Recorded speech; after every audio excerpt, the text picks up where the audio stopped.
এই জগতে কেউ কাউকে সুখ দিতে পারে না মা, কেউ কাউকে দুঃখ দিতে পারে না। সুখ দুঃখ দেবার মালিক একজন, যিনি হলেন আমার বিশ্বের স্রষ্টা মালিক ভগবান। কাকে কতটা সুখ দিলে বাবা সে ঠিক থাকবে, আর কাকে কতটা দুঃখ দিলে যে সে ঠিক থাকবে, তার বিচার কোনো মানুষ মেপে দিতে পারবে না বাবা। ভগবান সময় মতো তার ঘরে ঠিক পৌঁছে দেবে। কাকে কতটা দিলে যে ঠিক থাকবে, তাহলে মা জীবনে কোনোদিন ভুল করে কারোর কাঁধে দোষ চাপিয়ে দিও না, অমুকের জন্য আমার জীবনটা বরবাদ হয়ে গেল।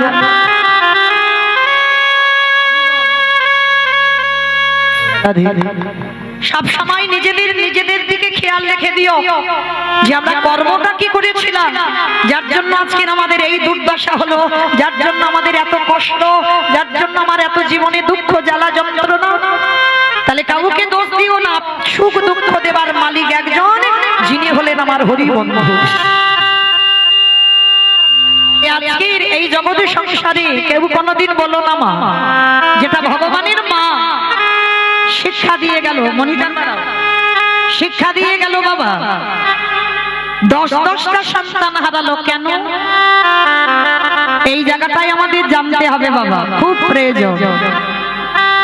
যেমন মহাভারতে গান্ধারী 101টা ছেলে মেয়ে হারালো কেন? 108 জনম আগে একটা মাকড়সার ডিমকে টিপে মেরেছিল। কি গো মায়েরা, অনেক মায়েরা আছে না, লাইন দিয়ে পিঁপড়ে যাচ্ছে আর বাম পায়ের বৃদ্ধ আঙুলটা দিয়ে একেবারে সরাসরি টেনে দিল, তাই না অনেকে? তাহলে বিচার করে রেখেছো, গান্ধারীর মতো একজন নারী 108 জনম একটা মাকড়সার ডিমকে টিপে টিপে মেরেছিল, তার জন্য কুরুক্ষেত্রের মাঠে 101টা সন্তান সন্ততি প্রাণ হারালো। না জানি ভগবান আমাদের জন্য কি বিচার করে রেখেছে। হরি বল।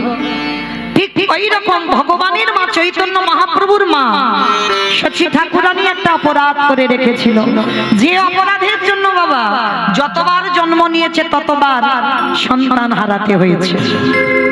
অনেক মায়েরা আছে দেখবেন, এই সমাজেও পাওয়া যায়, যতবার গর্ভে সন্তান ধারণ করে ততবার মারা যায়। সন্তান গর্ভে ধারণ করতে পারে না কেন? কর্মফল। যত ডাক্তার বৈদ্য কবিরাজ করো না কেন, হবে না কেন? শাস্ত্র বিধান দিয়ে গেল, চৈতন্য মহাপ্রভুর মা 10-10টা ছেলে মেয়ে হারিয়েছে, কেউ কোলে নেই। শেষের দিনে কেউ যে মা বলে ডাকবে, মা বলে ডাকার মতো ছিল না। তাহলে ভগবানের মা বাবা কি পাপ করেছিল, এটা জানতে গেলে আমাদের যেতে হবে বাবা একটু ত্রেতা যুগ। এই ত্রেতা যুগে বাবা যেদিন রামচন্দ্র বনবাসী যাবে। আর একটা কথা বলি মা, এই মা যদি হতে হয়, এখানে অনেকে আছে জগতে সৎ মা আছে না বাবা, সৎ মা অনেক বাড়িতে আছে সৎ মা। আচ্ছা আগে বলো তো দেখি, সৎ মা মানে ভালো মা না খারাপ মা? ভালো মা।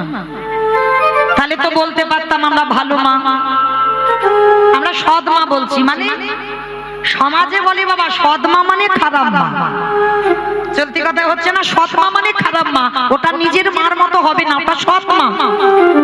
কিন্তু মা সৎ মা মানে যদি খারাপ মা হতো, তাহলে তো লিখতে পারতো গ্রন্থ এটা খারাপ মা বা অসৎ মা। লিখলো কি সৎ মা, যার হৃদয় হয় সৎ। সৎ মা সবাই হতে পারবে না বাবা, অত সোজা নয়। সৎ মার চরিত্র কেমন হবে জানো? সন্তান জন্ম দিলে মা নয়। আমরা অনেকে আছি, আমিও একজন মা, আমরা অনেকে আছি সন্তান জন্ম দিয়েছি মানে আমি মা না। যদি তোমার মধ্যে মাতৃত্ব না থাকে, যে আমার ছেলেটা শুধু আমার ছেলে আর অন্যের ছেলেটা ছেলে নয়। কি মায়েরা অনেকে আছে না, এই বিভেদটা করে দেয়, এটা আমার ছেলে আর অন্যের ছেলেটা সেটা আমার হবে কেন? কিন্তু না, যারা শাস্ত্র জ্ঞানী হয় বাবা, যারা গ্রন্থ পড়বেন বা শুনবেন বা যারা কীর্তন বোঝেন, মা যদি হতে হয় কইকেই মায়ের মতো মা হয়। একবারও ভেবে রেখেছেন বাবা, রামচন্দ্র বনে যাবে, 13 বছর বলল না, 12 বছর বলল না, 10 বছর বলল না, একটাই কথা বলেছিল, কইকেই মা রাম যাবে 14 বছর বনবাস। কি মা আপনারা জানেন তো 14 বছর বলেছিল তো, 12 বলেনি, 13 বলেনি, 15 বলেনি, কিন্তু 14টা বললো কেন? 14 বছর বললো কেন? একটু বেশি বললে হতো না, কম বললে হতো না? হবে কি করে গো? এটাই তো কারণ। কারণ রামের আবির্ভাবের আগে, রামের জন্মের আগে বাবা সূর্য বংশে একটা অভিশাপ দেওয়া ছিল যে সূর্য বংশে যদি কোনোদিন পুত্র সন্তান আসে, সেই সন্তান যদি 25 বছরের আগে রাজ সিংহাসন পায়, তৎক্ষণাৎ তার অপঘাতে মৃত্যু হবে। দশরথ কথাটা শুনে মা হেসে উড়িয়ে দিয়েছিল, হায় রে, আমার এই অযোধ্যায় কোনো সন্তানই তো নেই, সূর্য বংশে কোনো পুত্রই নেই, আর মরবে কে, আর রাজ্য অভিষেক হবে কার? কথাটা হেসে উড়িয়ে দিয়েছিল বাবা। বহু বছর পর পুত্রেষ্টি যজ্ঞ করে রাম লক্ষ্মণ ভরত শত্রুঘ্নকে লাভ করেছিল, আর সন্তান পেয়ে ভুলে গেল বাবা সেই অভিশাপের কথা। রাজ্যাভিষেক হবে রামের 12 বছর বয়স। অযোধ্যায় সাজো সাজো রথ, জ্যেষ্ঠ পুত্র রাম রাজা হবে। চারিদিকে আলো বাতি বাজনা। কইকেয়ী মা ঘরে বসে বসে হিসেব করে নিয়েছিল, সবাই ভুলে গেল অভিশাপের কথা, কিন্তু আমি তো ভুলিনি। হিসাব করলো এখন 12 বছর বয়স, আর যদি রাম 14 বছর বনে যায়, তাহলে 12 আর 14তে কত? কত মা? 26। 25 বছর হয়ে যাচ্ছে। তারপরে যদি সিংহাসনে বসে, তখন তো আমার রামের কিছু হবে না। আর রামের থেকে দুদিনের ছোট ছিল ভরত, তাহলে রামের বয়স 12 বছর, তখন রাজ্যাভিষেক হবে। বলেন বাবা, তখন কি ভরতের বয়স কি 25-এর বেশি ছিল? নিশ্চয়ই ছিল না। তাহলে মা কাকে বলে দেখো? সৎ মা। রামের সৎ মা ছিল তো বিমাতা। কইকেয়ী মনে মনে ভাবলো, মরতে যদি হয় আমার ভরত মরবে, কিন্তু আমার রাম নয়, কারণ আমি ওর সৎ মা, আমি ওর বিমাতা। মরণ যদি হয় আমার ছেলের হোক, কিন্তু আমার রামের অঙ্গে যেন আঁচড় না লাগে। সৎ মা যে হবে বাবা, নিজের ছেলের থেকে অন্যের ছেলেকে বেশি ভালোবাসতে হবে। সৎ মা যে হবে, নিজের ছেলেকে যদি অল্প খেতে দাও, অন্যের ছেলেকে বেশি দিতে হবে। সৎ মা যে হবে, যদি দুর্গা পূজায় একটা বছর নিজে কিছু না পড়ো, নিজের ছেলেকে কিছু না দাও, কিন্তু যে তোমার সৎ মা বলবে তাকে দিতে হবে, তবেই তুমি কইকেয়ী মায়ের মতো সৎ মা হতে পারবে। সৎ মা মানে নিজের ছেলের থেকে অন্যের ছেলেকে বেশি হৃদয়ে আগলে রাখা। কিন্তু বাবা, যার জন্য তো রাম বনবাস থেকে ফিরে, এই জায়গাটা না খুব মন দিয়ে শুনবে। যেদিন বনবাস থেকে ফিরেছিল না রাম, অযোধ্যায় ফিরে সবার আগে দরজায় দাঁড়িয়ে ডাক দিল, মা।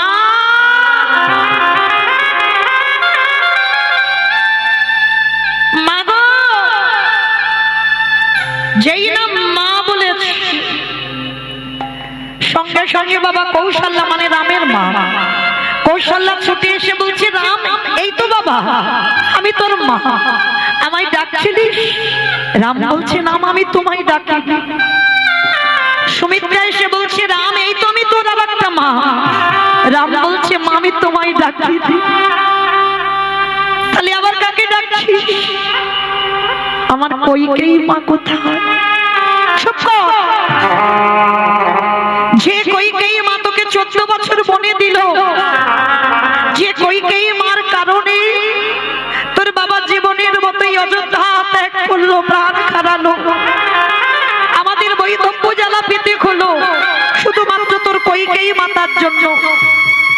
আর তুই অযোধ্যায় এসে আগে সেই মাকে ডাকছিস? রাম তো সব জানে, তিনি তো বিশ্বের স্রষ্টা মালিক। কইকেয়ী মা একটা দিন মুখ খোলেনি যে আমি রামের জন্য বাধ্য হয়েছি রামকে বনে পাঠাতে, যাতে রামের মঙ্গল হয়। একদিনের জন্য বলে, একদিনের জন্য।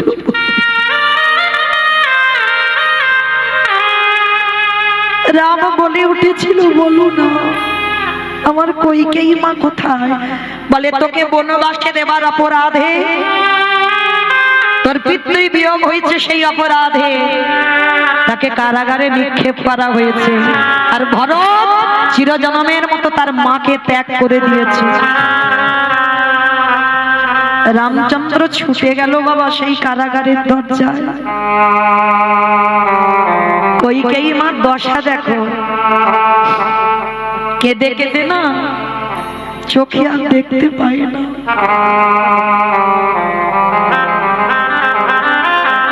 চোখের জল তো নোনা জল গো, সব সময় চোখের জল পড়তে পড়তে অন্ধ। রামের প্রতিচ্ছবিটা বুকে নিয়ে বলছে, রাম অন্তত দেহ থেকে প্রাণটা যাওয়ার আগে একবার দেখা দিস বাবা। ওরে রাম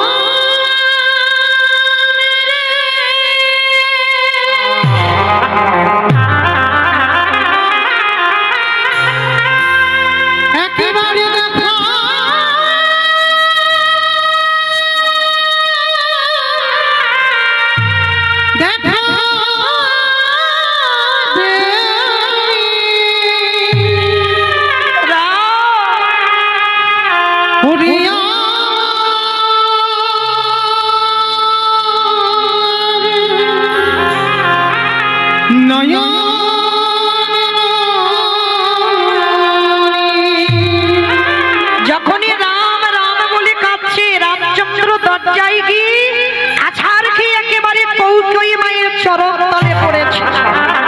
যেই না রামের মাথাটা মায়ের চরণে ছোঁবে, কে কে আমায় এমন করে পরশ করতে আমার দেহটা শীতল হয়ে গেল? কে তুই? সর্বাঙ্গে হাত বোলাচ্ছে, চোখে দেখতে পাচ্ছে না। রাম বলে উঠল, মা আমি তোমার রাম। রাম এসেছিস বাবা, এসেছিস? আমি বলিনি বাবা, যত কষ্ট যত দুঃখ আমি পেয়েছি আমি বলিনি। তোর মঙ্গলের জন্য আমি তোকে বনে পাঠিয়েছি। রামচন্দ্র মায়ের চরণ দুখানা হৃদয়ে জড়ায়ে ধরে বলল, মা গো আমার জন্য তোমার এত ত্যাগ, বলো বলো মা তুমি আমার কাছে কি ধন চাও? যেই না বলেছে কইকেয়ীকে, বলো মা তুমি কি চাও? কইকেয়ী মা কেঁদে বলল, খোকা রে আমাকে একটি বাড়ির জন্য দৃষ্টিটা ফিরাইয়ে দে। এই প্রাণ পাখি যাবার আগে একবার যেন নয়ন ভরে তোকে দেখে যেতে পারি। রামচন্দ্র ওই করুণা সিন্ধু ভগবান করুণার হাতটা যেই না নয়নে বুলাইয়ে দিল। পরশ মনের পরশে যেমন লোহা সোনা হয়, আমার রামচন্দ্রের পরশ পেয়ে মায়ের দৃষ্টি ফিরে এলো। যেই না সাক্ষাৎ রামকে দর্শন করল, কইকেয়ী মা বলল, খোকা রে এইবার তোর চরণে আর একটা ধন চেয়ে রাখলাম। আমার কি চাও? দে বাবা দে দে, আমার অন্ধ করে দে দে। আমি আর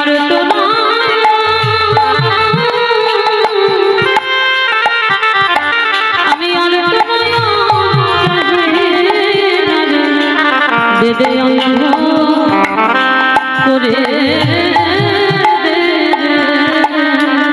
ওরে যে নয়নে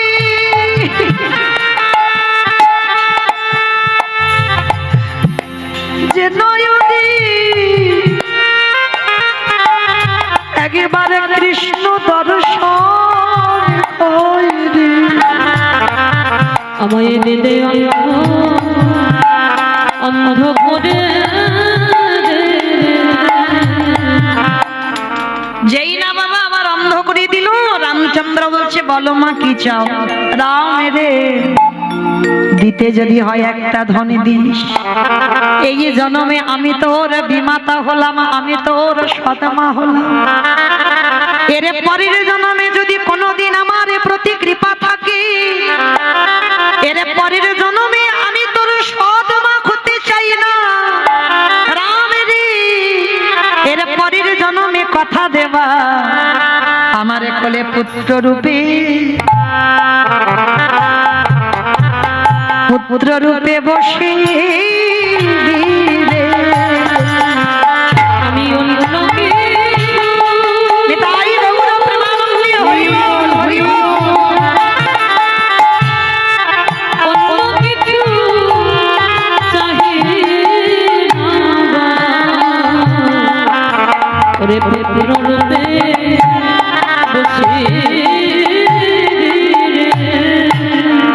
রামচন্দ্র বলল মা গো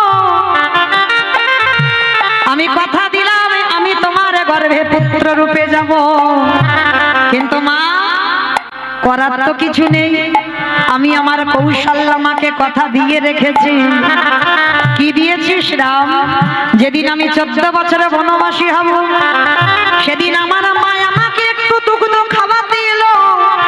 তুমি দুধের বাটিটা ফেলে দিয়ে বলেছিলে এই অযোধ্যায় রাজমাতায় আমি, আমার ছেলে রাজা। তাহলে আমার রাজ্যের দুধ রাম খাবে আমার অনুমতি ছাড়া? তখন আমার মা কৌশল্যাকে দে বলেছিল রাম কথা দে বাবা এর পরের জন্মে আসবে বটে, কিন্তু যেদিন এর পরের জন্মে আসবি কথা দেবা ওই গর্ভে আসবি বটে, তবে আমার গর্ভে নয়, তোর কইকেই মার গর্ভে আসবি, তবে আসবি বটে কিন্তু স্তন দুগ্ধ পান করবি না।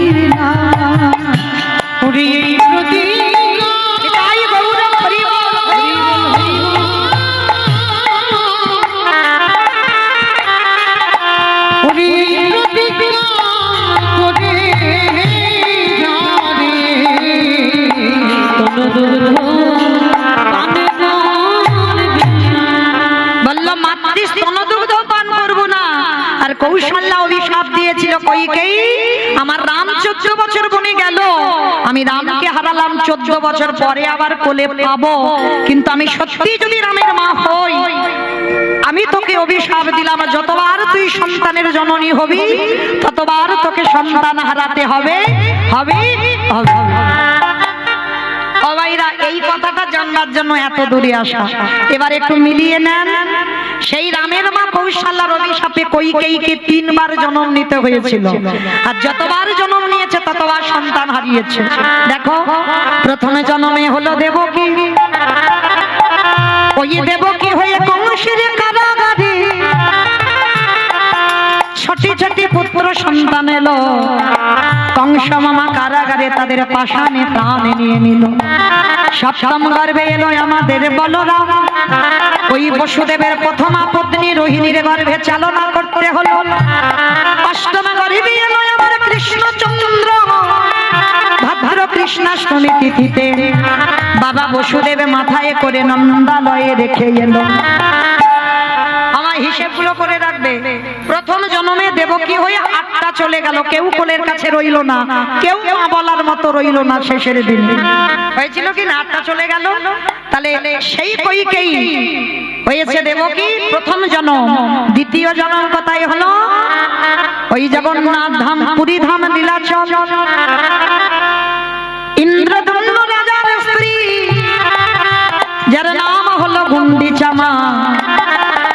ও মায়েরা, গুন্ডিচা মা জগন্নাথের কাছে কেঁদে কেঁদে 18 বার বলেছিল আমায় পুত্র দাও পুত্র দাও পুত্র দাও পুত্র দাও। যতবার বললো একটা একটা করে 18টা সন্তান দিয়েছিল। কিন্তু মায়েরা সেই 18টা সন্তান পেল বটে, কিন্তু একটাও ছেলে বাবা ধার্মিক নয়। সকাল হলে কান পাতা দায় হয়ে যায় ছেলেগুলোর জন্য। ইন্দ্রদম্ন রাজা গুন্ডিচা মা জগন্নাথের কাছে গিয়ে কাঁদলো, হে জগন্নাথ ছেলে চাইলাম, এমন ছেলে দিলে যে সকাল হলে কান পাতা দায় হয়ে যাচ্ছে। বলো না আমার এই 18টা ছেলে উদ্ধার হবে কি করে? ভগবানের কাছে জানিয়ে রাখলো। আর জানিয়ে রাখার পর আজকের কি করেছে জানো? ইন্দ্রদম্ন রাজা, এখন যারা আমরা যাই পুরী ধামে, এখন তো বাবা জগন্নাথের 3খানা রথ, কিন্তু জগন্নাথের 3টে রথ নয়, জগন্নাথের 6খানা রথ। ওই যে বাবা 18টা ছেলে রক্তেতে তো 18 নালা, হ্যাঁ, ওই যে 18 নালা, ওই যে নদীটা, ওটাতে ব্রিজ ছিল না, ব্রিজ তো পরে হয়েছে। নৌকাতে করে যাতায়াত হতো, মানে নৌকার নদীর ওই পারে 3খানা রথ, আবার নদীর এপারে এলে 3টে রথ, মানে মোট 6টা রথ। তা ইন্দ্রদম্ন রাজা মনে মনে সিদ্ধান্ত নিয়েছিল বাবা যে আমি এই নদীর উপরে একটা ব্রিজ বানাবো, নদীর উপরে একটা ব্রিজ হবে। তো লক্ষ্য করেন বাবা, ব্রিজটা হবে বটে, এখনো কথিত আছে বাবা অনেক অনেক ব্রিজে নরবলি দিতে হয়। আমার থেকে আপনাদের অভিজ্ঞতা বেশি বাবা, অনেক ব্রিজে মানুষের রক্ত দিতে হয়, তারপরে ব্রিজ তৈরি হয়।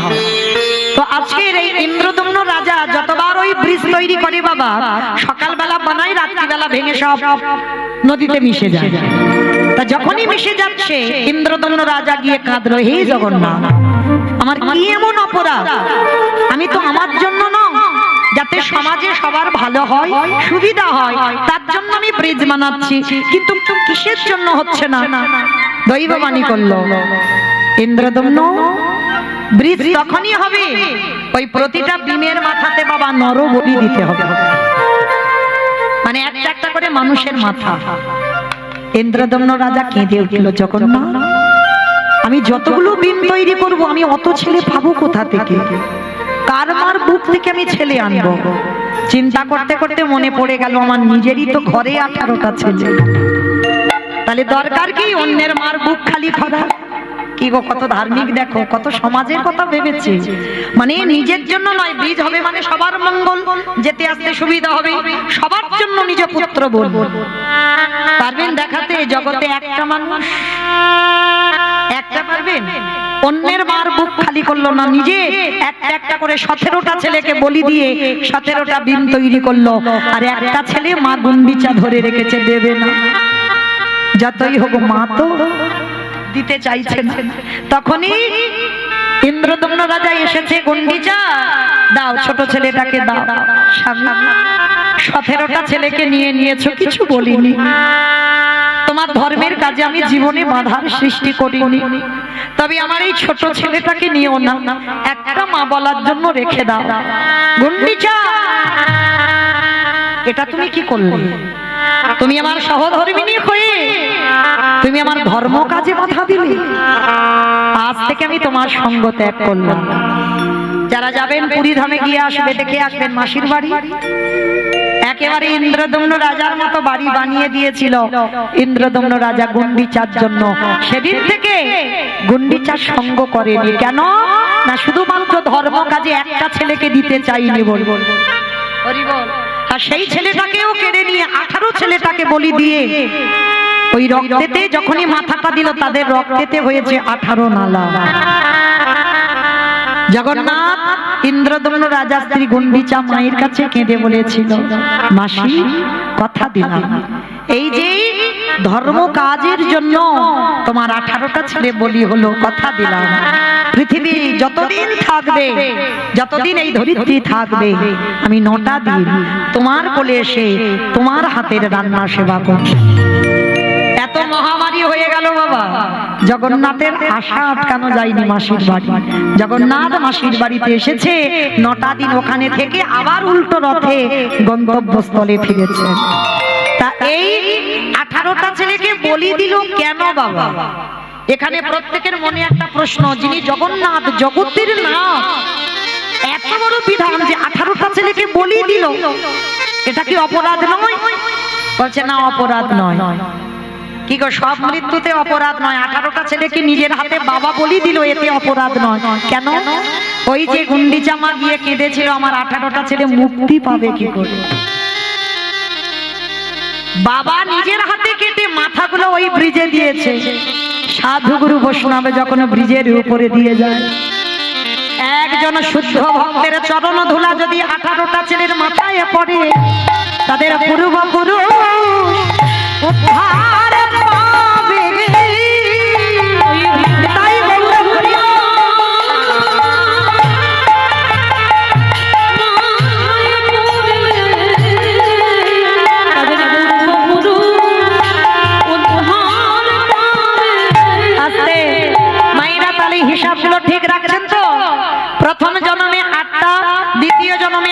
18টা, তাহলে কটা হলো বাবা?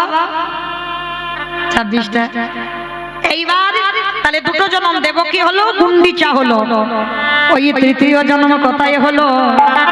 ওই নদিয়া নবদ্বীপের মাটিতে নীলাম্বর চক্রবর্তীর কন্যা সচী মা হয়ে ওই সচী মায়ের প্রথম 8টা কন্যা সন্তান হলো। অদ্বৈতের প্রণামে দেহ রাখলো। সপ্তম গর্ভে এলো আমার বলরাম। হরি বল বাবা ঠাকুর, হরি বল, অপরাধ নিও না। তাহলে এই নবম গর্ভে এসেছিল বিশ্বরূপ, আর বিশ্বরূপ এসে 16 বছর বয়সে চলে গেল সন্ন্যাস। আর দশম গর্ভে এলো আমার নিমাই, 24 বছর বয়সে মাকে কাঁদিয়ে সন্ন্যাসে গেল। তাহলে কি বুঝলাম?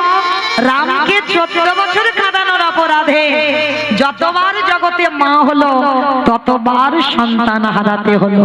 তাদের জন্মে জন্ম কাঁদিতে হয় গো, জনমে জনমে কাঁদিতে হয় গো। আস্তে ও মাইরা, জনম জনম কাঁদতে হবে। ভালো করে ভেবে দেখেন, তাহলে কর্মফল ছেড়েছে তার মাকে। ভগবান তো মনে করতে পারতো ওটা আমার মা, আমার আপনজন। মানে আপনজন বলা ভুল, আমার আমি যার কোলে এসেছি একটু পাপ কি ক্ষমা করে দেওয়া যায় না? অত সোজা নয়।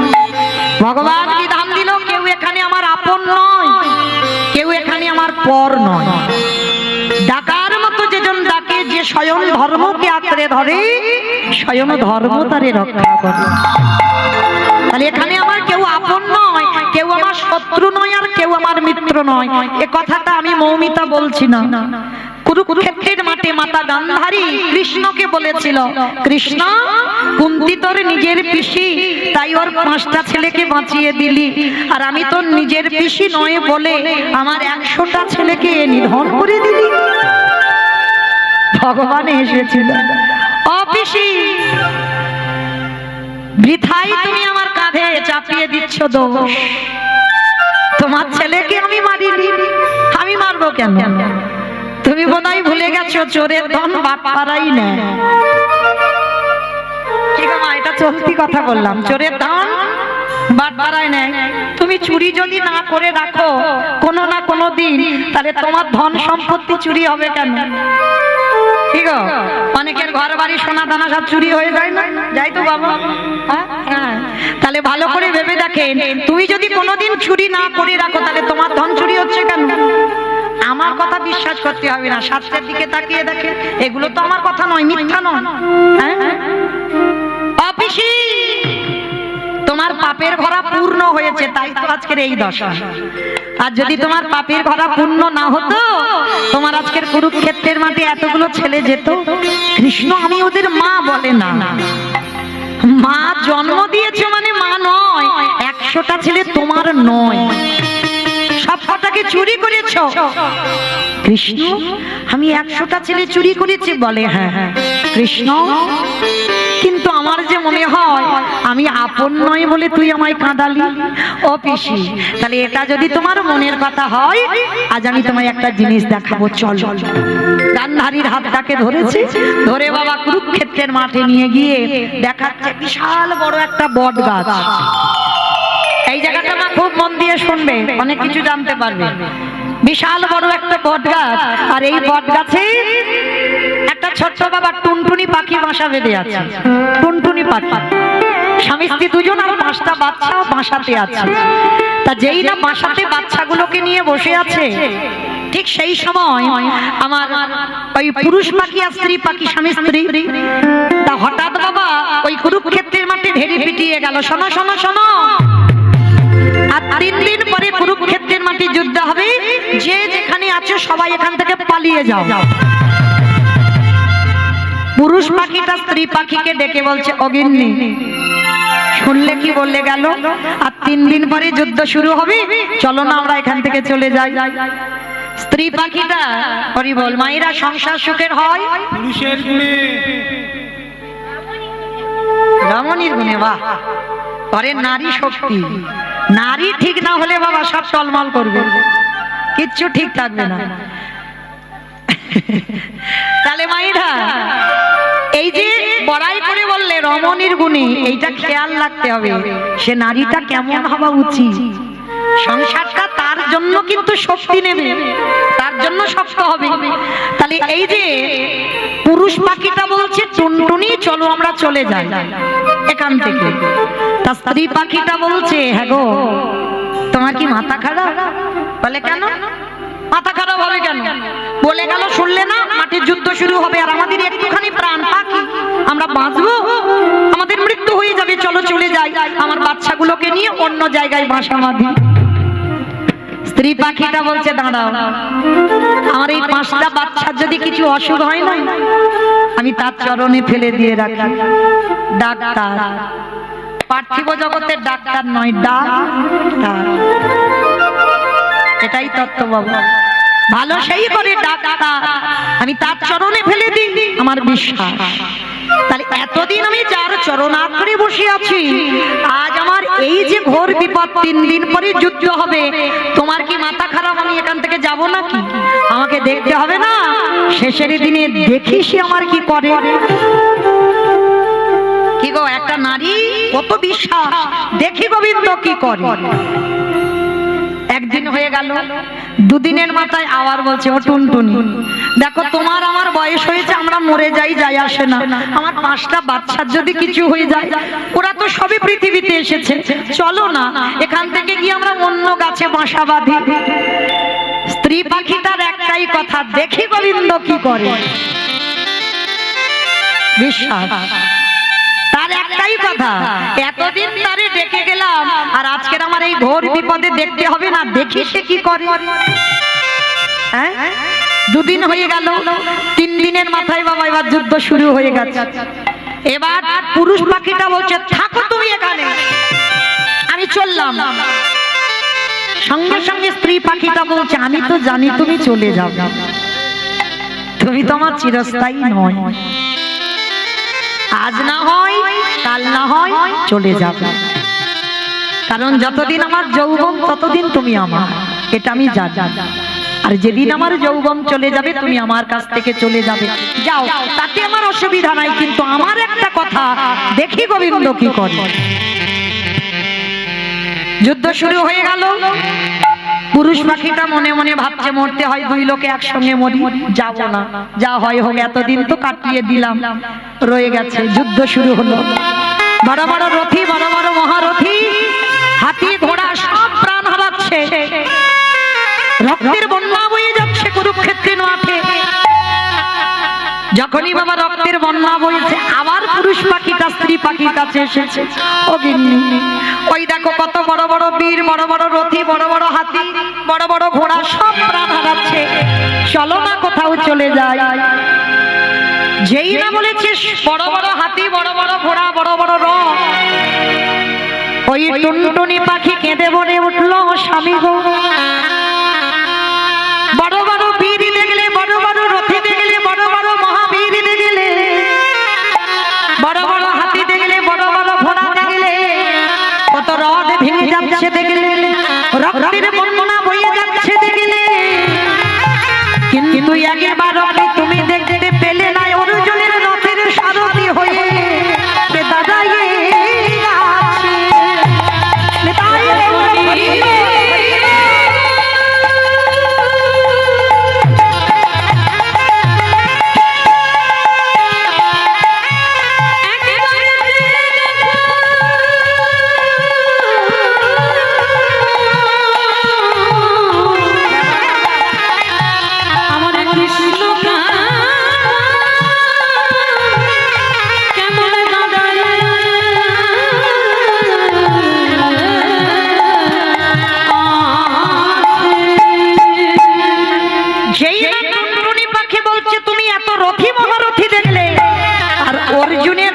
সামনে যে ঘোড়ার লাগাম ধরে আছে দেখতে পাচ্ছ না? দেখে নাও, যারে যোগীগণে যোগে পায় না, মণিগণে মনে পায় না, ধ্যানীগণে ধ্যানে পায়, ব্রহ্মা ব্রহ্মলোকে পায় না, শিব শিবলোকে পায় না, ইন্দ্র ইন্দ্রলোকে পায় না, সেই চরণ সামনে দাঁড়ায় আছে, একেবারে নয়ন ভরে তুমি দেখে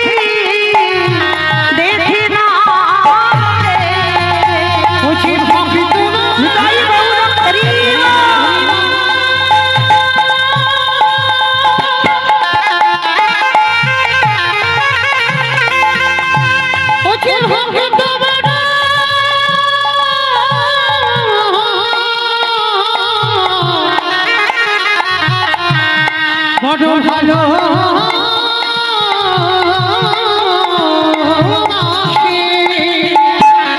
এইবার যেই না বলেছে চলো, স্ত্রী পাখিটা পুরুষ পাখির হাতটা ধরেছে, চলো এবার একটা জায়গায় যাব। বলে কোথায় যাব?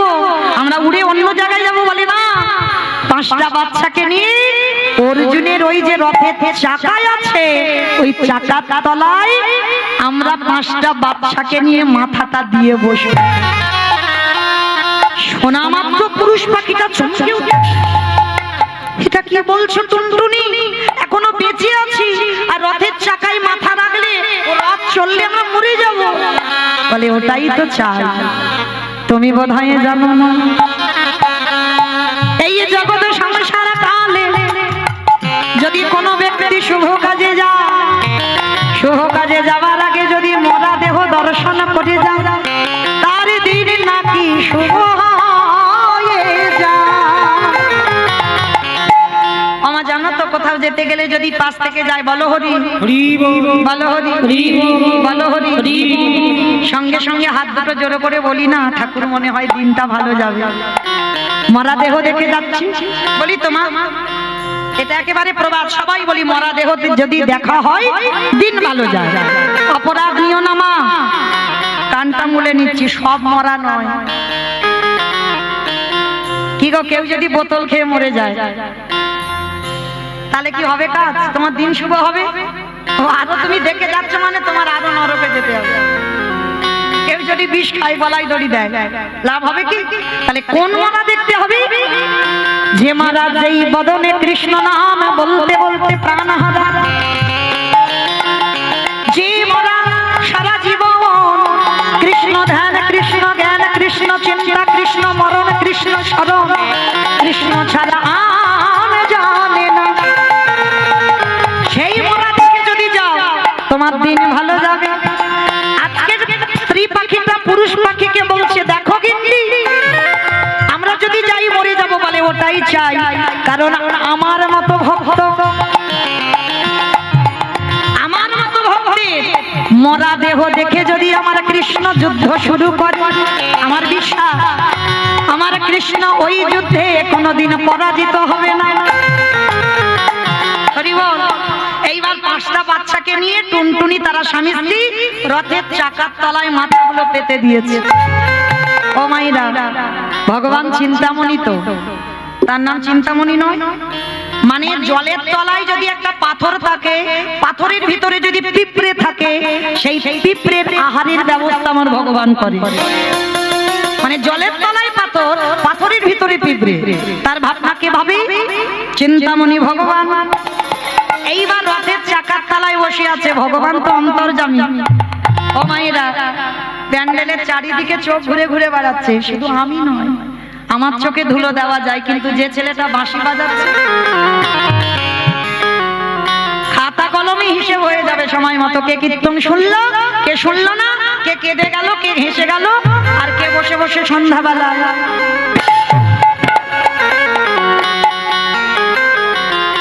আমি নয়, আমার ঘুম পাই না, যারা ঘুমাচ্ছ তাদের বিচার হবে। তাই এইবার ভগবান কি করেছে দেখো, অর্জুনকে বলছে, অর্জুন পার্থ তুমি একবার বাণ নিক্ষেপ করো। বলে কোথায়? বলে ওই যে দুর্যোধনের হাতি আছে, হাতির গলায় যে ঘন্টাটা ঝুলছে, ওই ঘন্টায় হাতির গায়ে নয়, ঘন্টায় মারবে। কৃষ্ণ আজ্ঞা পালন করবে। পার্থ আঘাত করলো ঘন্টায়, ঘন্টা পড়লো, আর যেই ঘন্টা মাটিতে পড়লো ভগবান নয়ন ইঙ্গিত করে, সে তো চিন্তামণি গো, তার কাছে কিছু বলতে লাগে না, চাইতে লাগে না, সে সব বুঝতে পেরে যায়। নয়ন ইঙ্গিত করে বলল, টুনটুনি তোমার স্বামী আর 5টা বাচ্চাকে নিয়ে ওই ঘন্টার ভিতরে প্রবেশ করো। যেই না ভগবানের ইঙ্গিত পেল, ঘন্টার ভিতরে গেল, আমার ভগবান করুণার হাত দিয়ে ওই ঘন্টাটা মাটিতে উবুর করে দিল। নিতাই হরিব।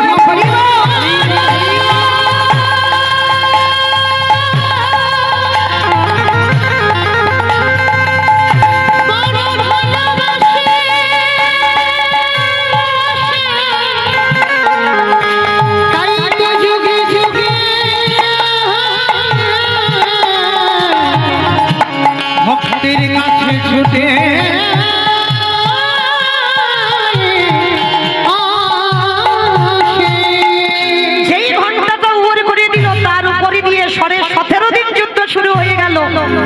একবেলা যুদ্ধ হয়নি, আমরা বলছি 18 কিন্তু পূর্ণ হয়নি, হয়েছে 17.5 দিন। আর একবেলা যুদ্ধ শেষ, এবার আসবে। যেই না ভগবান যুদ্ধ শেষ করে রথ থেকে চলে আসছে, ওর ভিতর দিয়ে প্রতিদিন রাত্রিবেলা অন্ধকারে কৃষ্ণ টুনটুনি পাখি স্বামী স্ত্রীর বাচ্চাদের খাইয়ে আসতো। যুদ্ধ শেষ, মাঠ থেকে চলে যাচ্ছে, ঘন্টার ভিতর থেকে স্ত্রী পাখিটা ডাকছে, কৃষ্ণ চলে যাচ্ছিস যে বড়, ঘর বেঁধে দিলি না, ঘরটা তো ভেঙে দিলি।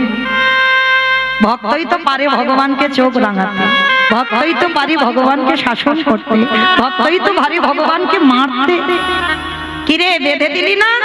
ভগবান বুঝতে পারলো, ঘন্টাটা তুলে নিল, দেখে না 5টা বাচ্চা স্বামী স্ত্রী বসে রইল। ভগবান নতুন করে বাসা বাঁধিয়ে দিয়ে ওই বাচ্চাদের হাতে করে নিয়ে বাসাতে তুলে দিল। ও মায়েরা, এই কাহিনীটা কি মৌমিতা বলল? কে বলল? কুরুক্ষেত্রের মাঠে কৃষ্ণ পিসি গান্ধারীকে বোঝালো, উদাহরণ দিল, পিসি ওই টুনটুনি পাখি কি আমার নিজের পিসি ছিল? ছিল না তো, ওটা একটা পাখি, পক্ষীকুলি জনম, একটা ক্ষুদ্র প্রাণ। তাহলে তুমি কিসের জন্য বলছো কুন্তী তোর কৃষ্ণ নিজের পিসি, ওই জন্য তার ছেলেদের মাচালি? আমি নিজের পিসি নই বলে আমার ছেলেদের মারলি? কখনো বলো না পিসি, এই টুনটুনি পাখি আমার পিসি নয়। এ জগতে কেউ আমার আপন নয়, আর কেউ আমার পর নয়। যে জন ডাকার মতো ডাকতে পারে এই জগৎ সংসারে, ভগবান তৎক্ষণাৎ তারই হয়ে যায়। তো আজকে লক্ষ্য করে দেখেন বাবা, এই জগৎ সংসারে চৈতন্য মহাপ্রভু সমাজকেও শিক্ষা দিয়ে দিল যে কর্মফল কোনোদিন কাউকে ছাড়ে না, কাঁদালে কাঁদিতে হয়, এ কথাটা মিথ্যা নয়। আজ সেই চৈতন্য মহাপ্রভু নবদ্বীপে দাঁড়িয়ে বলল, কেহ বলে পুরবেতে রাবণ বধিলা,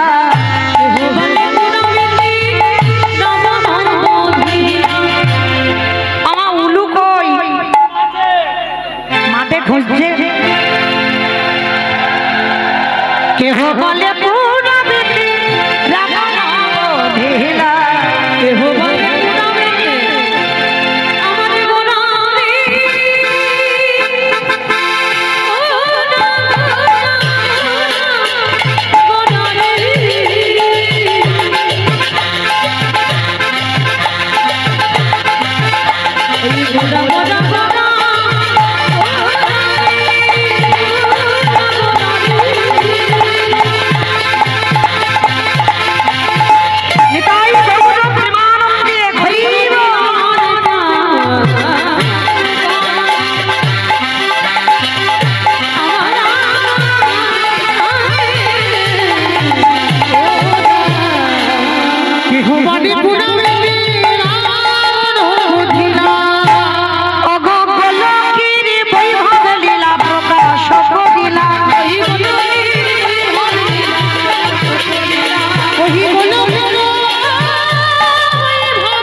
বসে কহে কবি জোড়ো হাত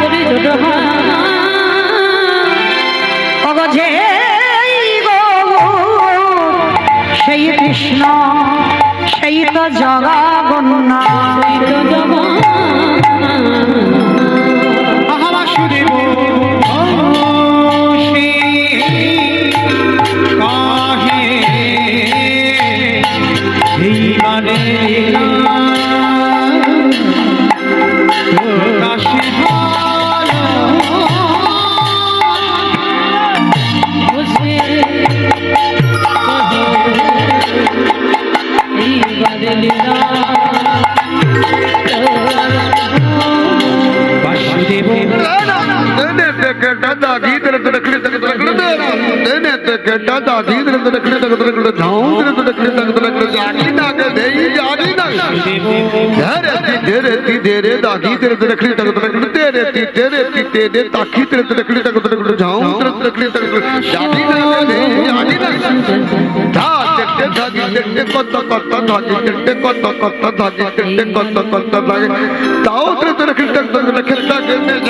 বাসুদেব খুশি কহে এইবার লীলা প্রকাশ হলো নিতাই গৌর প্রেমানন্দে হরি বল হরি বল হরি বল বাসুদেব খুশি কহে এইবার লীলা প্রকাশ হলো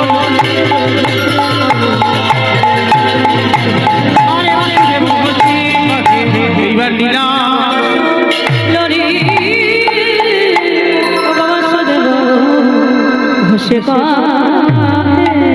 জনিতাই চলুন এবার আমরা যাবো একটু মধুমাস ধাম বৃন্দাবন ধাম তো মায়েরা এতক্ষণ নবদ্বীপে ছিলাম একবার দেখি প্রেম সে সবাই বলেন গৌর সুন্দরী কি নবদ্বীপে ধাম কি সচির নন্দন কি বিষ্ণু প্রিয়া কি ধ্বনিটা হলো কি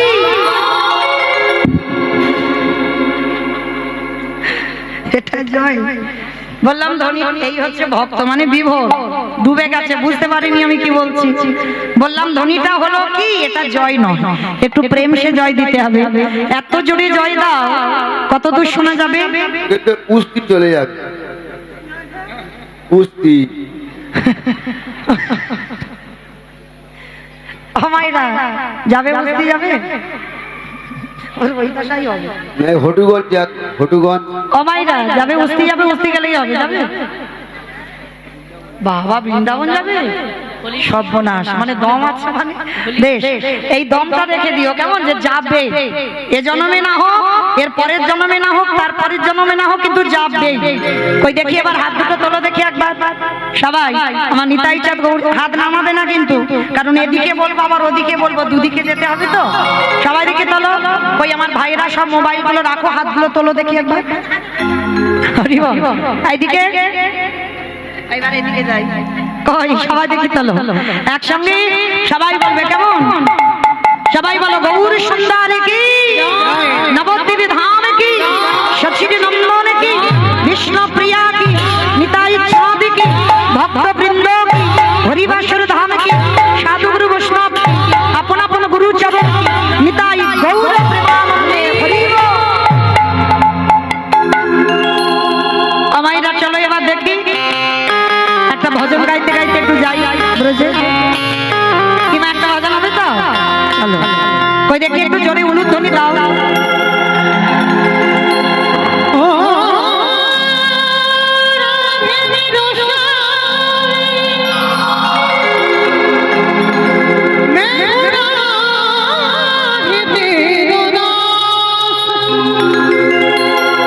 জনম জনম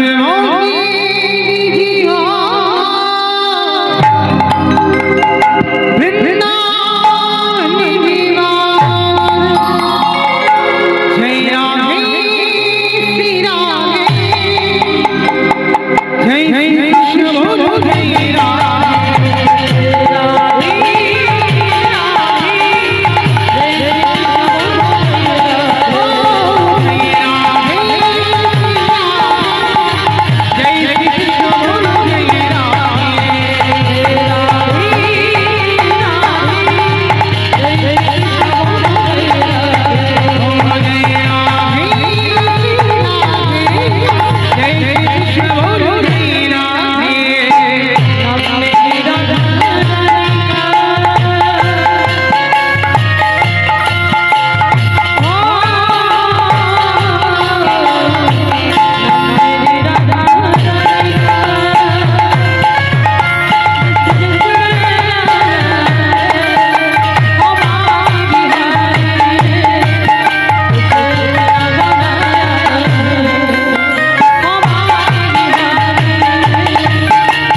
আর কেউ যাচ্ছে না?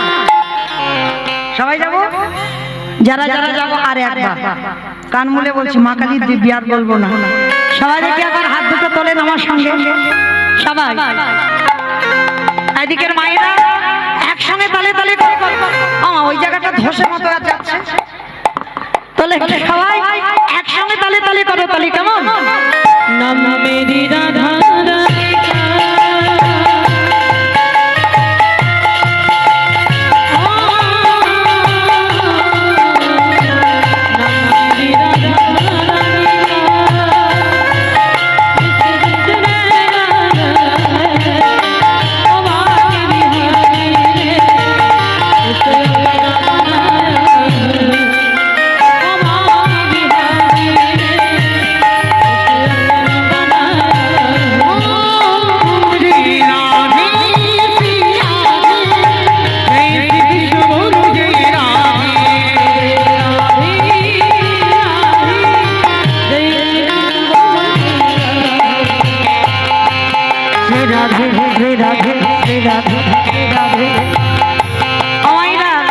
সবাই বলছো, মনে মনে রাধে বলছো, জোরে জোরে বলতে হবে। তোলো দেখি হাত আমার সঙ্গে, সবাই বলবে কেমন? শ্রী রাধে শ্রী রাধে শ্রী রাধে রাধে শ্রী রাধে শ্রী রাধে শ্রী রাধে শ্রী রাধে শ্রী রাধে শ্রী রাধে শ্রী রাধে শ্রী রাধে শ্রী রাধে শ্রী রাধে শ্রী রাধে শ্রী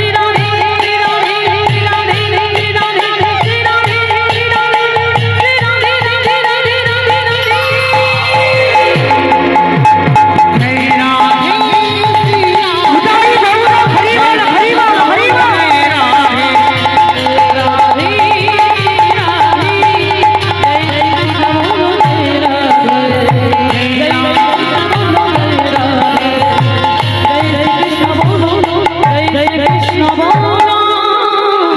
শ্রী রাধে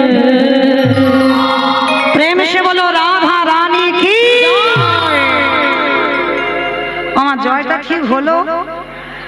দূর হয়নি, না হয়নি, ঠিক হলো না মায়েরা? তোমাদের এই মলয় হরিবাসর তো মলয় গ্রামে শাশুড়ি বৌমা ঝগড়া টগড়া হয় না? হয়? ওই আওয়াজটা একটু বের করো। তখন তো ভাসুর শ্বশুর থাকলে লজ্জা করে না? ওই আওয়াজটা দাও একটু জোরে বলো, রাধা রানী কি, বৃন্দাবনেশ্বরী কি, যমুনা মাইয়া কি, নন্দ গামো কি, উষা গামো কি, বর্ষা নামো কি, ভক্তবৃন্দ কি, হরিবাসর ধাম কি, সাধু গুরু বৈষ্ণব কি, আপন আপন গুরু চরণ কি, কমিটি ভাই সব কি, হরিনাম যজ্ঞ কি, মহাপ্রসাদ কি, আজকের আনন্দ কি, নিতাই গৌর প্রেমানন্দে। আমাইরা চলো, অনেকক্ষণ আমি গাইলাম, এবার একটা কথা বলি। সিনেমা টিনেমা দেখো? আচ্ছা সিনেমা বাদ দিলাম, সিরিয়াল দেখো? দেখো তো? আমি দেখতে বারণ করছি না, দেখো। কিন্তু একটা কথা বলি, এই যারা যারা সিরিয়াল দেখো, আচ্ছা কতক্ষণ করে হয়? আধ ঘন্টা, মানে খুব ভালো করে দেখে। আচ্ছা আধ ঘন্টা যে সিরিয়াল হয়, গোটাটাই আধ ঘন্টা হয়? হ্যাঁ 10 মিনিট, মানে হিসাবে 15 মিনিট অ্যাডভার্টাইজ আর 15 মিনিট মূল কাহিনীটা হয়। আচ্ছা ধরো সিরিয়ালটা খুব জমে গেছে, আর জুম করে যদি অ্যাডভার্টাইজ দেয় কিরকম মনে হয়? মানে যেন দেওয়ালে মাথাটা একটু ঠুকে হয় কি না? আচ্ছা এই কথাটা কেন বলছি বুঝতে পারছো কি? কেউ পারোনি, একটু পরিষ্কার করে এবার বলি। সিরিয়াল দেখতে দেখতে বাবা, সিরিয়াল জমে গেলে অ্যাডভার্টাইজ দেয়, দেখতে ভালো লাগে না, ইচ্ছা করে না, তবু দেখতে হয়। কেন দেখতে হয়? যে কোম্পানির অ্যাডভার্টাইজ গুলো দেয়, ওই কোম্পানি তো সিরিয়ালটা চালাচ্ছে, না ভালো লাগলেও দেখতে হয়। ঠিক তদ্রূপ আমাদের মতো কীর্তনিয়াদের এনেছেন আমার এই মলয় হরিবাসরের কমিটি দাদারা বাবারা যারা আছেন ভাই, তাহলে বাবা তারা যখন এনেছে তাদের জন্য 10 মিনিট, বেশি নয়, 10 মিনিট একটু তাদের জন্য আমার অ্যাডভার্টাইজ দেওয়া, কারণ আমাদের মতো অধম কীর্তনিয়াদের আজকের আমরা গাইবো, আমার পরেও কীর্তন আছে, আবার কালকেরও আছে, কালকের আবার রাস আছে। তাহলে এই আমাদের মতো কীর্তনিয়াদের এই যে কীর্তন আপনারা শ্রবণ করছেন, দূর দূরান্ত থেকে ভক্তরা এসেছেন, যারা আমাদের এনেছেন, ওরা যদি না মানতো বাবা, তাহলে বসে বসে ওই ঘরে মোবাইলেই দেখতে হতো, সরাসরি সাক্ষাৎ হতো না। তাহলে এই যে সরাসরি সাক্ষাৎ যারা নিমন্ত্রিত করে এনেছেন, তাদের জন্য, তাদের অ্যাডভার্টাইজের জন্য ওরা যেহেতু এনেছে, এই হরিবাসর চালাতে গেলে কিছু অর্থের প্রয়োজন। আর শুধু প্রয়োজন নয় বাবা, আমার আছে বলে আমি কীর্তন করাবো হবে না তো, কলিযুগে আমার থাকলেও আমাকে দাঁড়ে দাঁড়ে ভিক্ষা করতে হবে। তো যাই হোক, আমার কমিটি বাবারা দাদারা যাবেন আপনাদের চরণে, যার যেমন সামর্থ্য আছে, কোনো জোর জবরদস্তি নয়, যার কাছে যেমন আছে কিঞ্চিৎ ওদের আঁচলে একটু দান করবেন। আমার বিশ্বাস আপনাদের এই দান দিয়ে এই মলয় হরিবাসর, যেহেতু বহু বছরের হরিবাসর, যেন আরো দীর্ঘস্থায়ী হয়, আরো যেন আমি আসি না আসি, আরো যেন বড় বড় কীর্তনিয়ারা এসে লীলা কীর্তন পরিবেশন করতে পারে। তো মায়েরা যারা যারা দেবেন, ওই ঝনঝন আওয়াজটা যেন না হয়, ওইটা একটু ভেবে দিও কেমন, একটু বড় বড় চেষ্টা করো, কারণ ভিক্ষাই তো সম্বল, কারণ তোমরা ভিক্ষা না দিলে আমরা কি করে পাবো বলো, যেহেতু ভিক্ষা করাই আমাদের জীবন। তো চেষ্টা করো অন্তত একটু বড় বড় ব্যবস্থা করার, কেমন? প্রেম সে সেবাই বলো নিতাই গৌর প্রেমানন্দে হরি বল হরি বল।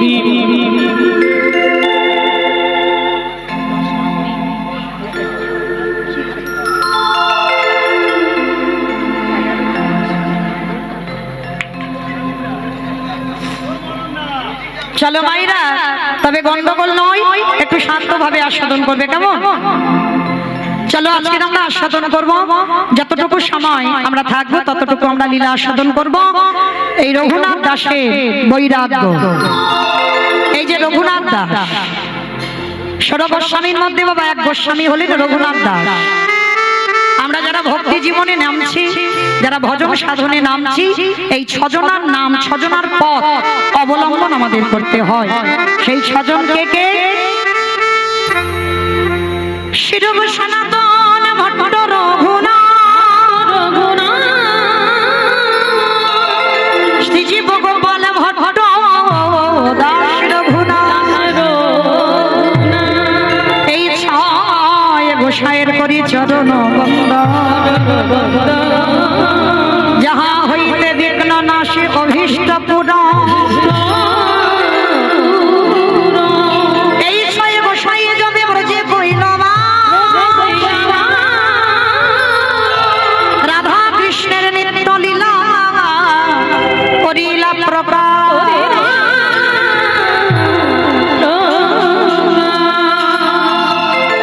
তাহলে এই ছজন গোস্বামী,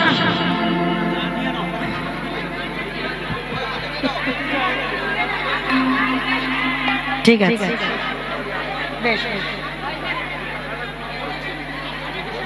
ঠিক আছে, ঠিক আছে, মায়েরা শিরূপ সনাতন ভট্ট রঘুনাথ, শ্রীজীব গোপাল ভট্ট দাস রঘুনাথ, এই ছয় গোসাই, ছজনার নাম। আর ছজনার মধ্যে আমরা একটা গোস্বামীর কথা আজকে একটু আলোচনা করব, যে গোস্বামীর নাম হচ্ছে রঘুনাথ দাস গোস্বামী।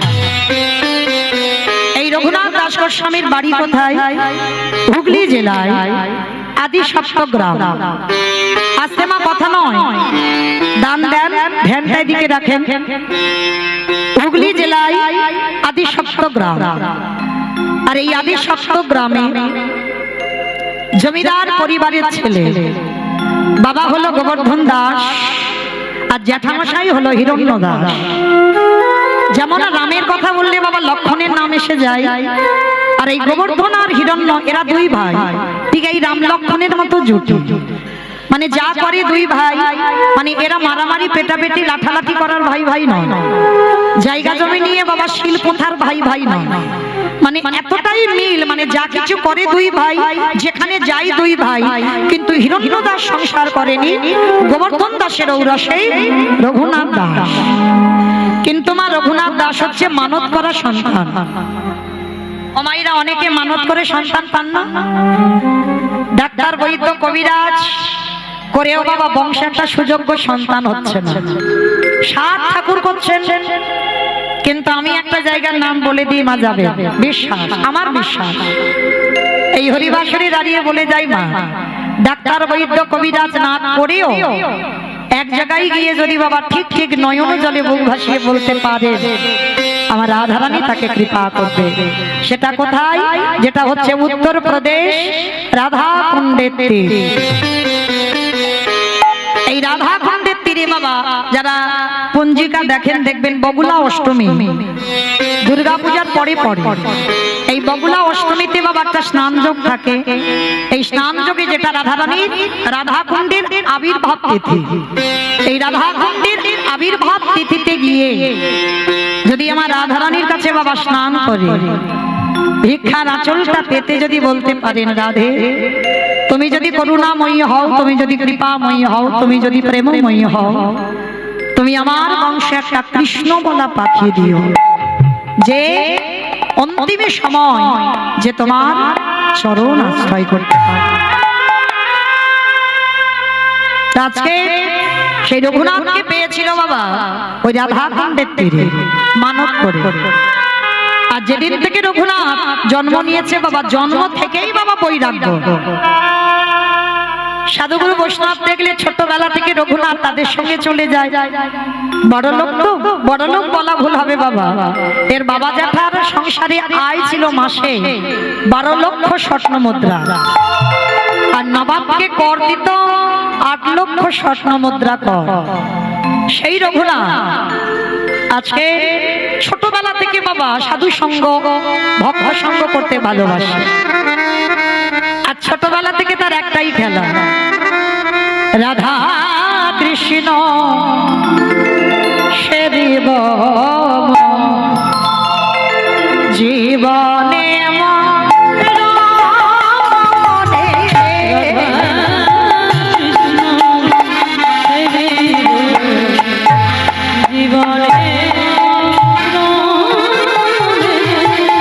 রাধা কৃষ্ণ সেবিব জীবনে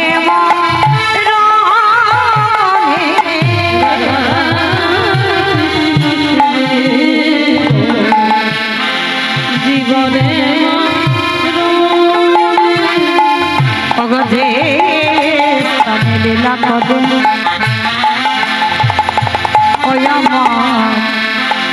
যুগল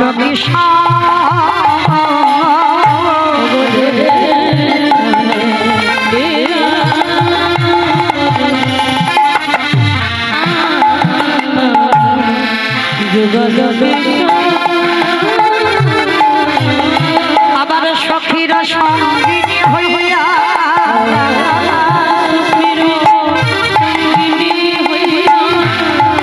তাহে রহো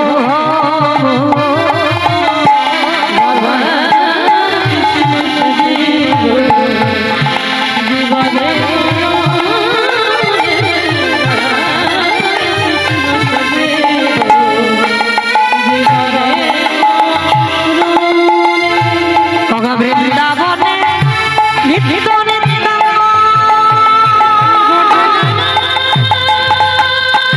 নিতাই গৌর হরি বল হরি বল হরি বল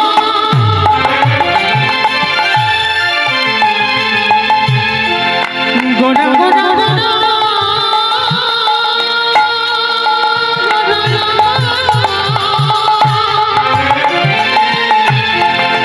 গোড়া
বয়স, বাবা জ্যাঠা মনে মনে ভাবলো এ ছেলে ঘরে রাখা যাবে না, তাই একটা কাজ করা হোক, ওকে গুরু আশ্রমে পাঠানো হোক। 5 বছরের ছেলে রঘুনাথের হাতটা ধরে গুরু আশ্রমে গেল। গুরুদেবের নাম হলো বলদেব আচার্য। ভাইরা এইবার একটু মন দিয়েবেন কেমন? এই বলদেব আচার্যের কাছে নিয়ে গেছে। বলদেব আচার্য বলে উঠলেন, অসম্ভব গোবর্ধন, এই বড় লোকের ছেলে, একে আমি রাখতে পারবো না বাবা। কারণ বড় লোকেদের ছেলেরা একটু খামখেয়ালি হয়, ওরা একটু জেদি হয়, যখন যেটা বায়না ধরে ওদের জেদ মেটাতে হয়। ওই রকম ছেলে আমি রাখতে পারবো না বাবা, তোমরা তোমাদের ছেলেকে ঘরে নিয়ে যাও। গোবর্ধন আর হিরণ্য বলছে, গুরুদেব আপনি জানেন না আমাদের রঘুনাথ কেমন। গুরুদেব আপনি দুদিন দেখেন, দুদিন দেখে যদি বুঝতে পারেন যে রঘুনাথের স্বভাব ঠিক ঠিক লাগছে না, খবর দেবেন, নিয়ে চলে যাব। ঠিক আছে গোবর্ধন, যখন বলছো আমি দুদিন তোমার ছেলেকে দেখব। বেশ, রেখে গেল রঘুনাথ দাসকে। আর রঘুনাথকে রেখে গেছে অন্যান্য পড়ুয়ারা আছে। শুধু তো রঘুনাথ একা নয়, এখন যেমন মা আমরা ছেলেদের বোর্ডিং এ রেখে পড়াই, সেখানে কি বাবা মা রোজ বললে রোজ যেতে পারে? একটা সময় আছে, একটা দিন আছে, সেই দিনে গিয়ে বাবা মা দেখা করতে পারে। সব সময় বললে ছেলেও আসতে পারবে না আর তুমিও যেতে পারবে না। তো আজকে সেই রঘুনাথ গুরুদেবের আশ্রমে বসে সবার সামনে বসেছে বাবা, অন্যান্য পড়ুয়ারা সব পিছনে বসেছে, আর রঘুনাথ সামনে বসেছে। ছোট ছেলে তো, 5 বছর বয়স। আর গুরুদেব পড়াশোনা বলতে তখনকার দিনে ভাগবত গ্রন্থটা নিয়ে বসেছে, বাচ্চাদের বোঝাচ্ছে। আর রঘুনাথ সবার সামনে বসে বাবা নয়ন জলে বুক ভাসিয়ে দিয়েছে, আকুল প্রাণে কাঁদছে। গুরুদেব পাঠ করতে করতে দেখছে রঘুনাথ কাঁদছে। আর পাঠ করতে করতে বাবা যারা যারা অন্যান্য পড়ুয়ারা বসেছিল তারা তো সব চলে গেল উঠে, কিন্তু রঘুনাথ উঠে বসে বসে কেঁদেই যাচ্ছে। ভাগবতটা রেখে গুরুদেব রঘুনাথের কাছে গিয়ে রঘুনাথকে কোলে নিয়েছে। রঘুনাথ, ও রঘুনাথ, কি গো বাবা, বাবা জ্যাঠার কথা মনে পড়ছে বুঝি? না গুরুদেব। তাহলে তোমার এখানে কোনো বন্ধু নেই ওই জন্য কাঁদছো বুঝি? না গুরুদেব। তাহলে কি আমার এই আশ্রমে তোমার মন টিকছে না, ভালো লাগছে না ওই জন্য কাঁদছো? না গুরুদেব। তাহলে তুমি কি ভাগবতের কিছু বুঝতে পারছো ওই জন্য কাঁদছো? না গুরুদেব। তাহলে তুমি কাঁদছো কেন? ওইটুকু ছেলে বলে উঠলেন, গুরুদেব আমি কেন কাঁদছি জানো? আমি কি তারে পাবো না?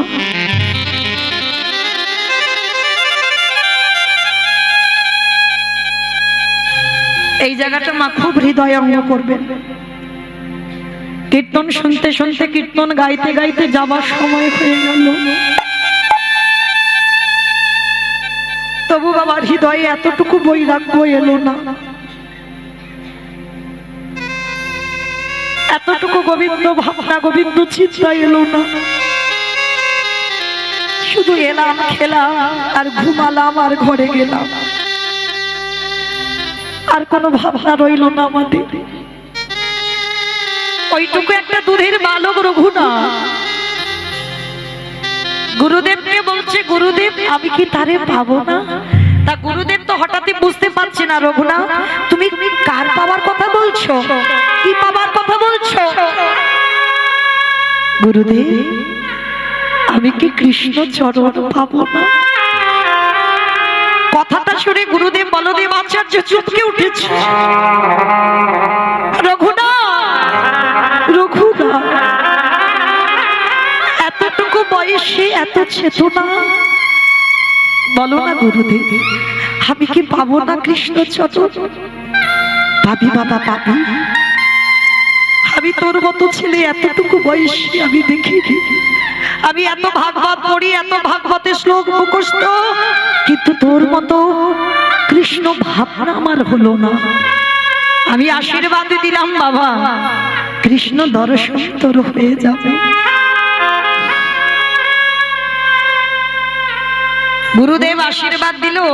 আর কিছুক্ষণ পরে বাবা হরিদাস ঠাকুর, নামাচার্য হরিদাস ঠাকুর বেনাপুলের জঙ্গলে লক্ষ্য হীরাকে উদ্ধার করে নামাচার্য হরিদাস ঠাকুর এসেছে বলদেব আচার্যের ঘরে। আর যেই না আশ্রমে এসেছে, অন্যান্য পড়ুয়ারা দেখেই সবাই প্রণাম করছে হরিদাস ঠাকুরকে দেখে। আর ওই রঘুনাথ হরিদাস ঠাকুরকে দেখে ষষ্ঠাঙ্গে দণ্ডবত প্রণাম। মায়েরা যারা পুরুষ তাদের দণ্ডবত প্রণাম করতে হয়। আমরা নারী জাতি, আমাদের দণ্ডবত নয়, আমাদের পঞ্চাঙ্গ প্রণাম। মনে রাখবেন, কোনদিন মাটিতে দুম করে গিয়ে শুয়ে পড়বেন না, এটা নিষিদ্ধ। আর পুরুষ যারা তাদের দণ্ডবত প্রণাম করতে হবে, মাটিতে শুয়ে পড়ে প্রণাম। আর এই রঘুনাথ দাস গোস্বামীর মতো প্রণাম, দণ্ডবত প্রণাম জগতে কোনো ভক্ত পারবে না। 24 ঘন্টায় যে দণ্ডবত প্রণাম করে সব থেকে বেশি রঘুনাথ, আর নাম জপ করে সব থেকে বেশি নামাচার্য হরিদাস ঠাকুর। এইজন দুইজন ভক্ত দুর্লভ। তো হরিদাস ঠাকুর যেই না রঘুনাথ দণ্ডবত করেছে, হাত দুটো ধরে তুলেছে। আর হাত দুটো ধরে তুলে, আচ্ছা মায়েরা বলো তো দেখি, ভক্ত চিনবে কি করে? বলো, ভক্ত চিনবে কি করে? গলায় তুলসীর মালা দেখলে, তাই তো দেখলেই মনে করবে ভক্ত তো না। বেশ, মা জননী বলছেন না। তাহলে কি দাদার সঙ্গে তিলক সেবা দেখলে, তাও না। তাহলে শিখা রাখা আছে দেখলে, তাও না। তাহলে আমি প্রসাদ ভুজি, তাও না। তাহলে কি দেখে বলবো বাবা ভক্ত?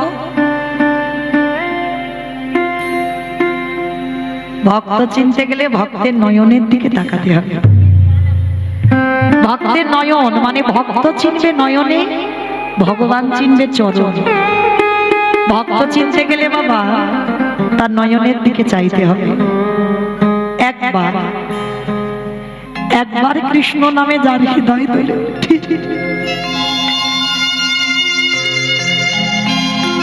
একবার কৃষ্ণ নামে যার হৃদয় কেঁপে ওঠে,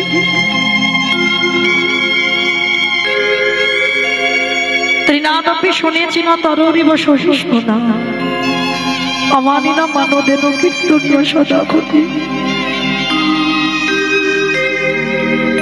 হৃদয়টা ঘাসের থেকে আরো নরম করতে হবে,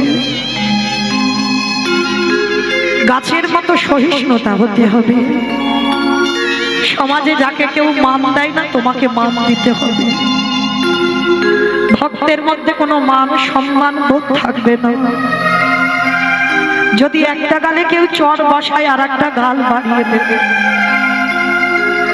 এমনি এমনি ভক্ত নয় বাবা। যেই না হরিদাস ঠাকুর রঘুনাথের হাত দুটো ধরে চোখের দিকে তাকিয়েছে, চোখের দিকে তাকিয়ে বলে উঠল, এই তো সেই মাটি, এই তো সেই মাটি যে মাটিতে বীজ পুঁতে দিলে অঙ্কুরিত হয়ে যাবে।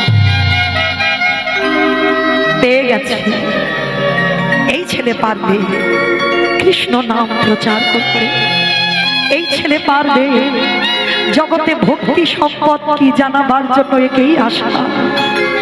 আশীর্বাদ করলাম, কৃষ্ণ কৃপা হয়ে যাবে। তো ছোটবেলা থেকে রঘুনাথ সাধুগুরু বৈষ্ণবদের আশীর্বাদ প্রাপ্ত সব সময় পেয়ে যায়। রঘুনাথ কিছুদিন পরে ঘরে ফিরল, আর আশ্রম থেকে ফেরার পর একেবারে বাবা কৃষ্ণ নামে উন্মাদ। যেমন মহাপ্রভু বাবার নামে গয়াতে পিণ্ডদান করে আসার পরে কিন্তু কৃষ্ণ নামে পাগল, তার আগে নয়।